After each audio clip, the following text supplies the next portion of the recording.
امام حسین علیہ السلام نے فرمایا، میں باغی، ظالم اور مفسد بن کر نہیں نکل رہا ہوں، بلکہ میرا مقصد اپنے جد کی امت کی اصلاح کرنا ہے۔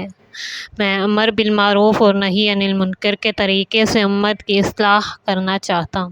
قیام امام حسین علیہ السلام سے زندہ ہونے والی اقدار، جنہیں اقدار عاشورہ اور اقدار حسینی کہا جاتا ہے، ان کو ذکر کرنے سے پہلے یہ بیان کرنا ضروری ہے کہ اس عظیم قربانی کا مقصد کیا تھا۔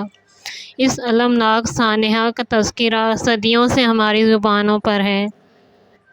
بہت کچھ اس بارے میں کہا گیا ہے، بہت کچھ لکھا گیا ہے، لیکن اس واقعے کے متعلق مورخین، مؤلفین، مصنفین، خطباء، علماء، اہل دانش اور مفکرین کے اقوال اور نظریات بیان کرنے کے بجائے بہتر ہے خود صاحب قیام حضرت سید الشہداء علیہ السلام سے پوچھیں۔ حسین علیہ السلام کے کلام میں غور کریں کہ خود امام حسین علیہ السلام نے اس قیام کا مقصد کیا بیان فرمایا ہے۔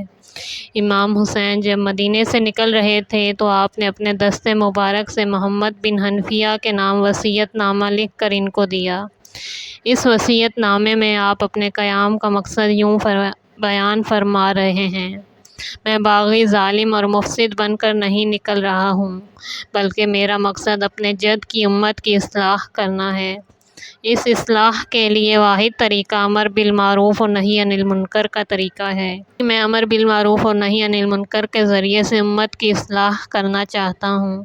یوں نہیں کہ میں پہلا شخص ہوں جو اس طریقے پر چل کر امت کی اصلاح کر رہا ہوں، بلکہ مجھ سے پہلے میرے جد بزرگوار اور میرے والد بزرگوار دونوں نے یہی طریقہ اپنایا ہے۔ میں بھی ان کی سیرت پر چل کر امر بالمعروف اور نہی عن المنکر کے ذریعے امت کی اصلاح کرنا چاہتا ہوں۔ قرآن کریم نے یہ فریضہ امت کے لیے مقرر کیا ہے۔ اللہ تعالیٰ کا ارشاد ہے، تم میں سے ایک امت لوگوں کو دعوت خیر دے، امر بالمعروف اور نہی عن المنکر کرے۔ دوسری جگہ امت کو اسی فریضے کی ادائیگی کی خاطر خیر الامم قرار دیا ہے۔ تم بہترین امت ہو اور تمہارے بہترین ہونے کی علامت یہ ہے کہ تم امر بالمعروف اور نہی عن المنکر کرتے ہو۔ ایک دوسرے مقام پر اللہ تعالیٰ کا ارشاد ہے، منافق مرد اور منافق عورتیں آپس میں سب ایک دوسرے سے ہیں، سب برائیوں کا حکم دیتے ہیں اور نیکیوں سے روکتے ہیں، اور اپنے ہاتھوں کو راہ خدا میں خرچ کرنے سے روکتے رہتے ہیں۔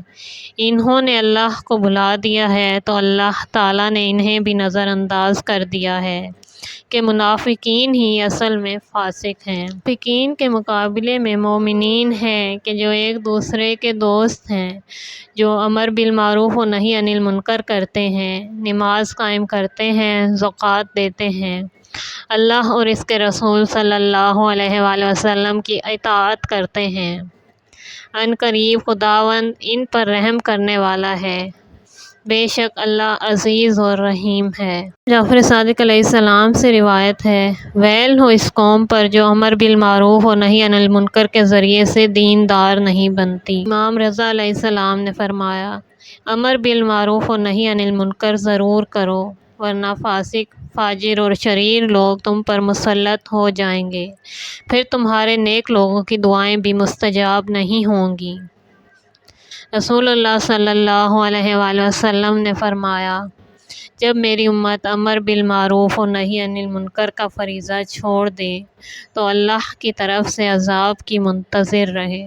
کریم صلی اللہ علیہ وآلہ وسلم نے فرمایا، اس وقت تمہارا حال کیا ہوگا جب تمہاری عورتیں بری اور تمہارے جوان فاسق ہو جائیں گے، جبکہ تم امر بالمعروف اور نہی عن المنکر نہیں کرو گے۔ کسی نے پوچھا، یا رسول اللہ ایسا بھی ہوگا؟ آپ صلی اللہ علیہ وآلہ وسلم نے فرمایا، اور اس سے بھی بدتر ہوگا۔ اس وقت تمہارا حال کیا ہوگا جب تم منکر کا حکم دو گے اور معروف سے روکو گے۔ کسی نے پوچھا، یا رسول اللہ صلی اللہ علیہ وآلہ وسلم ایسے بھی ہوگا؟ آپ نے فرمایا، بلکہ اس سے بھی بدتر ہوگا۔ اس وقت تمہارا کیا حال ہوگا جب تمہاری نگاہوں میں معروف منکر اور منکر معروف بن جائے گا۔ حضرت امام حسین علیہ السلام نے امر بالمعروف اور نہی عن المنکر جیسے عظیم فریضہ الہی کو اپنے قیام کا مقصد قرار دیا ہے۔ سید الشہداء علیہ السلام نے اپنے وصیت نامے میں قیامت تک آنے والوں کے تمام سوالات کا جواب خود لکھ دیا۔ اگر کوئی پوچھے کہ امام حسین علیہ السلام نے یہ عظیم قربانی، یہ شہادتیں کیوں پیش کیں اور یہ معصوم بچے کیوں ذبح ہوئے، ان سب سوالات کا جواب یہی ہے کہ امام حسین علیہ السلام امر بالمعروف اور نہی عن المنکر کرنا چاہتے تھے۔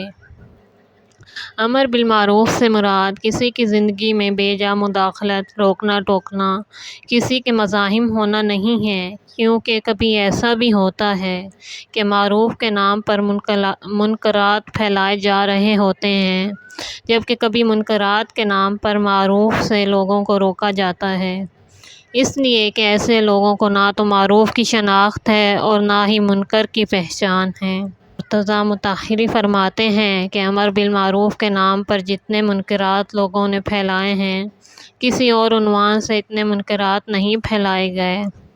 عام طور پر معروف کا ترجمہ نیک اور نیکی کیا جاتا ہے، اسی طرح منکر کا ترجمہ برا اور برائی کیا جاتا ہے۔ حالانکہ لغت کی کسی کتاب میں بھی معروف کے معنی نیک یا نیکی، اسی طرح منکر کے معنی برا یا برائی نہیں آئے ہیں۔ لغت کے اعتبار سے لفظ معروف کا تعلق معرفت اور عرفان سے ہے۔ معرفت، عرفان، عارف اور معروف یہ تمام الفاظ ایک ہی خاندان سے ہیں۔ اگر ہم کہیں کہ فلاں آدمی کو بڑی معرفت حاصل ہے، وہ بہت بڑا عارف ہے، تو کیا اس سے مراد یہ ہے کہ وہ بڑا نیک آدمی ہے؟ ہاں، اگرچہ معرفت رکھنے والا نیک بھی ہوتا ہے، عالم بھی ہوتا ہے، لیکن عارف کے معنی نیک آدمی ہرگز نہیں۔ لغت کی کتابوں میں عرفان اور معرفت کے معنی جاننا، شناخت کرنا، کسی چیز کو پہچاننا ہے۔ عارف یعنی جاننے والا اور پہچاننے والا، معروف یعنی پہچانی ہوئی چیز، جس کا کسی کو علم ہو۔ اس طرح منکر کے معنی انکار شدہ چیز، ٹھکرائی ہوئی چیز، جس کو قبول نہ کیا جائے۔ بس امر بالمعروف سے مراد یہ ہے کہ شناختہ شدہ اور تسلیم و قبول شدہ چیزوں کا امر کریں۔ نہی عن المنکر یعنی ٹھکرائی ہوئی اور انکار شدہ چیزوں سے لوگوں کو روکیں۔ معروف سے مراد وہ چیزیں ہیں جو پہچانی گئی ہوں، منکرات سے مراد وہ چیزیں ہیں جو ٹھکرائی گئی ہوں۔ معروف کو پہچاننے اور منکرات کو ٹھکرانے کے دو منبع ہیں۔ ان دو منبعوں کا کام ہے کہ کسی چیز کی رسمیت کو پہچانیں یا کسی چیز کو قانونی حیثیت عطا نہ کریں اور اسے باہر پھینک دیں۔ معروف کی شناخت اور منکرات سے انکار کے لیے انسان کے پاس پہلا منبع وحی ہے۔ خداوند تبارک و تعالیٰ نے جن چیزوں سے انکار کر دیا، جنہیں ٹھکرا دیا، وہ منکرات میں سے ہیں۔ جن چیزوں کو قانونی حیثیت دے کر رسمی طور پر پہچان لیا، وہ معروفات میں سے ہیں۔ معروف اور منکر کے لیے دوسرا منبع عقل ہے۔ جو چیزیں عقل کے لیے قابل قبول ہیں اور جنہیں انسانی عقل نے تسلیم کر کے رسمی طور پر پہچان لیا ہو، وہ معروف ہیں۔ منکرات اس کے برعکس ہیں۔ اب اگر ہم ایک فہرست تیار کریں، ان میں وہ تمام چیزیں لے آئیں جو وحی، دین اور عقل کے نزدیک قابل قبول ہیں، تو ایک لمبی فہرست سامنے آئے گی۔ عدالت قائم کرنا، احسان اور نیکی کرنا، مظلوموں کی حمایت کرنا، بیچاروں کی مدد کرنا، نماز پڑھنا، روزہ رکھنا وغیرہ جتنے بھی اچھے اعمال یا صفات ہیں، وہ سب اسی فہرست میں آئیں گے۔ جبکہ منکرات کی فہرست میں ظلم کرنا، بخل اور کنجوسی کرنا، نماز نہ پڑھنا اور شراب پینا وغیرہ جتنے بھی برے اعمال یا صفات ہیں، وہ سب کے سب منکرات کے زمرے میں داخل ہو جائیں گے۔ حضرت امام حسین علیہ السلام فرما رہے ہیں کہ میں امر بالمعروف اور نہی عن المنکر کرنے جا رہا ہوں۔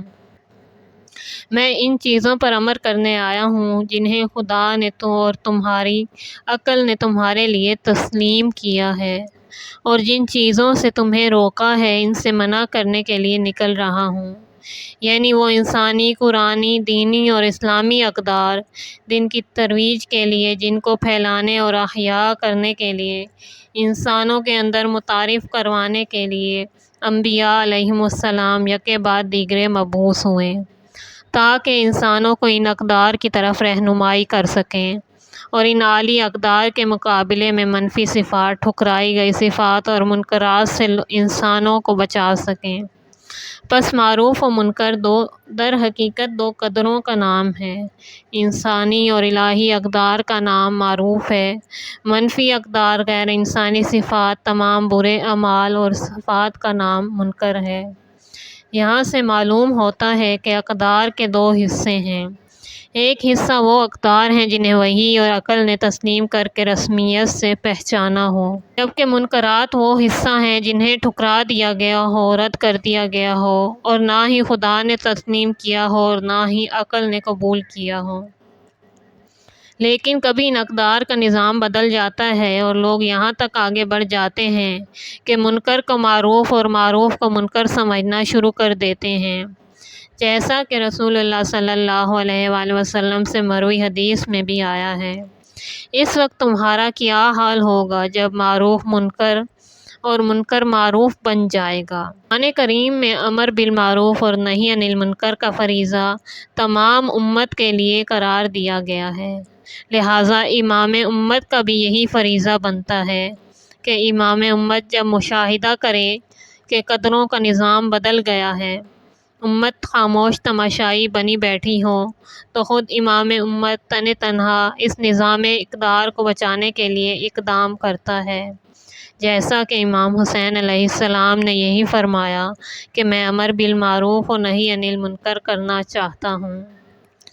انسان اور خصوصاً انسانی معاشرہ اقدار کے طفیل زندہ ہے۔ امام حسین علیہ السلام نے اقدار کے میدان میں قدم رکھ کر اقدار کی جنگ کا آغاز کیا تو فرمایا، امر بالمعروف اور نہی عن المنکر کے لیے قیام کر رہا ہوں۔ امام حسین نے اس جنگ میں اقدار بچائی ہیں اور انہیں ہمیشہ کے لیے زندہ کیا ہے، جبکہ منفی اقدار کا مقابلہ کر کے ان کو ختم کیا ہے۔ یہ اقدار کی جنگ بہت قدیم عرصے سے جاری تھی، دونوں طرف سے جنگجو لڑتے رہتے تھے، لیکن امام حسین علیہ السلام نے اس کو فتح کیا۔ وہ کون سی اقدار ہیں کہ جنہیں امام حسین علیہ السلام نے زندہ اور اجاگر کر کے قیامت تک روز روشن کی طرح ثابت، مستحکم اور استوار بنا دیا کہ اب کسی یزید کی جرأت نہیں کہ ان اقدار کو اپنی جگہ سے ہلا سکے، اس لیے کہ ان اقدار کی جڑوں میں امام حسین علیہ السلام کا خون آ گیا ہے۔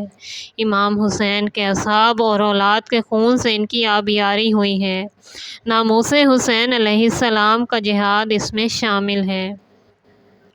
یہ وہی عاشورائی اقدار ہیں، کربلائی اور حسینی اقدار ہیں جو حسینیت کی شکل میں ساری دنیا کو پیش کی گئی ہیں۔ حسینیت انہی عالی اقدار کا نام ہے۔ ان عالی اقدار کے مقابلے میں کچھ یزیدی اقدار ہیں جو یزیدیت کے روپ میں سامنے آ جاتی ہیں۔